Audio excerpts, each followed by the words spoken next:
नमस्कार, सुमन्स किचनमध्ये आपलं स्वागत आहे। आज आपण सिमला मिरचीची किंवा ढोबळीची भाजी कशी बनवायची ते पाहणार आहोत।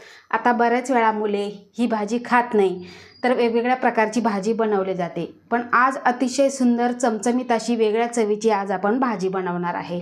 तर आता इथे मी 3 ढोबळी घेतलेली आहे। आता ही आपल्याला कट करून घ्यायची आहे।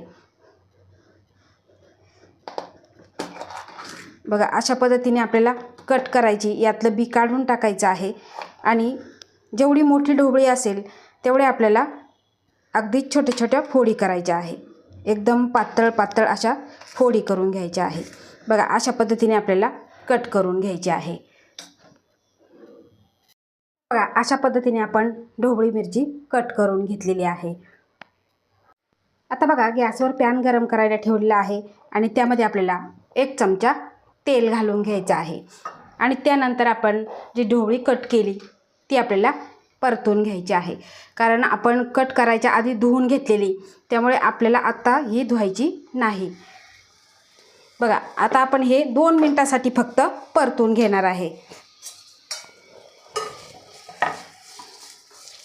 त्यामुळे काय होतं, उग्रवास कमी होतो आणि रंगसुद्धा टिकून राहतो। तर आता 2 ते 3 मिनिटे झालेली आहे आणि ढोबळी छान परतून झालेली आहे। आता आपण ही काढून घेऊ।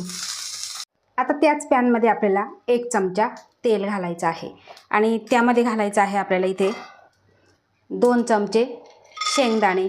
हे शेंगदाणे आपल्याला खमंग असे परतून घ्यायचे आहे। त्यानंतर यातच घालायचं आहे 2 चमचे खोबऱ्याचे तुकडे, 7 ते 8 लसूण पाकळी,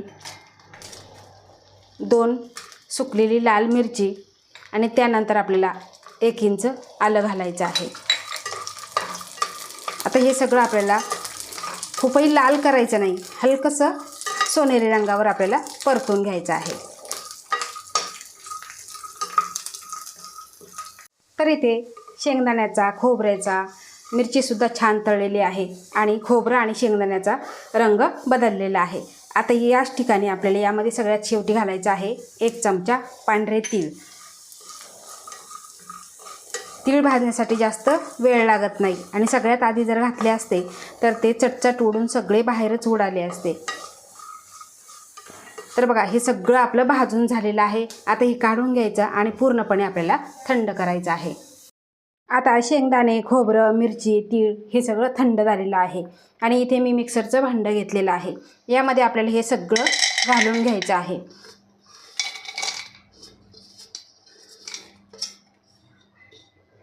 आणि त्यानंतर यामध्ये 1 छोटा टोमॅटो कट करून घेतलेला आहे, यामध्ये घालायचं आहे आणि आता आपल्याला पाणी न घालता हे वाटून घ्यायचं आहे, जाडसर वाटून घ्यायचं आहे। तर बघा, अशा पद्धतीने आपण जाडसर वाटण हे तयार करून घेतलेलं आहे। तर आता भाजी बनवण्यासाठी गॅसवर कढई गरम करायला ठेवली आहे आणि यामध्ये घालायचं आहे आपल्याला 4 चमचे तेल।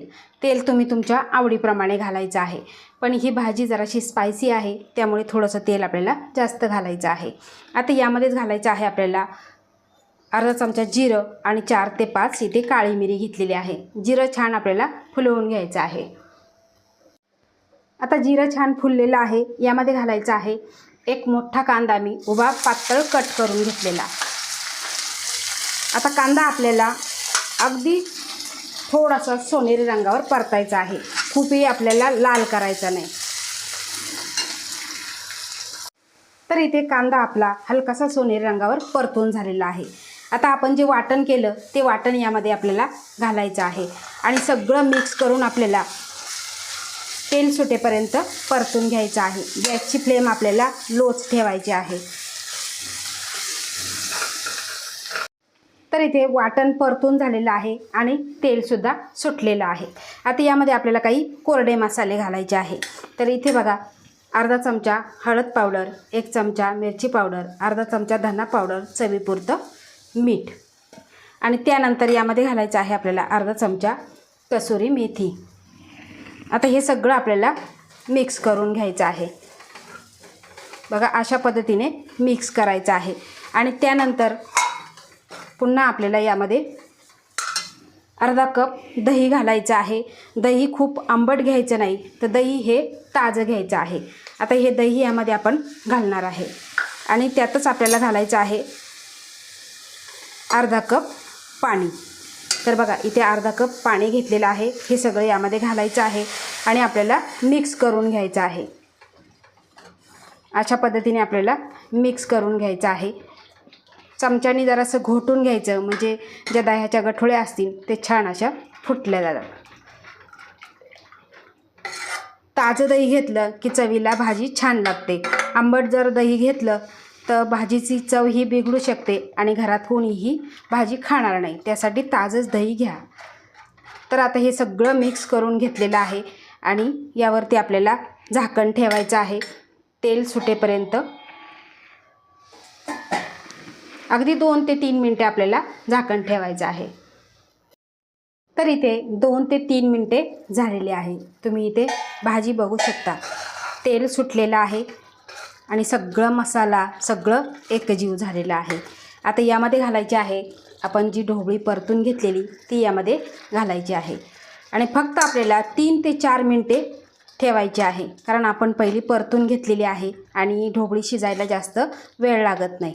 आता हे सगळं आपण मिक्स करून घेतलेलं आहे आणि आपल्याला यावरती पुन्हा 2 ते 3 मिनटे झाकण ठेवायचं आहे.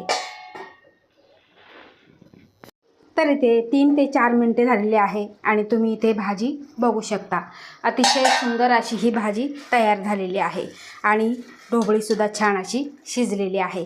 आता यावरती घालायची आहे आपल्याला कोथिंबीर आणि पुन्हा एकदा मिक्स करून घ्यायची आहे.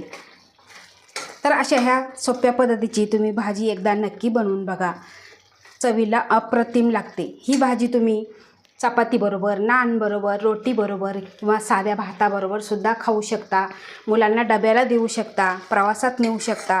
अतिशय टेस्टी अशी ही भाजी तयार झालेली आहे. अगदी कमीच साहित्यामध्ये तयार होते. तर अशा ह्या सोप्या पद्धतीची भाजी तुम्ही एकदा नक्की करून बघा आणि तुमचा अभिप्राय मला कमेंटद्वारे नक्की कळवा. आवडल्यास लाईक करा, शेअर करा, सबस्क्राईब करा आणि बाजूचं बेल आयकॉन बटन प्रेस करा. धन्यवाद.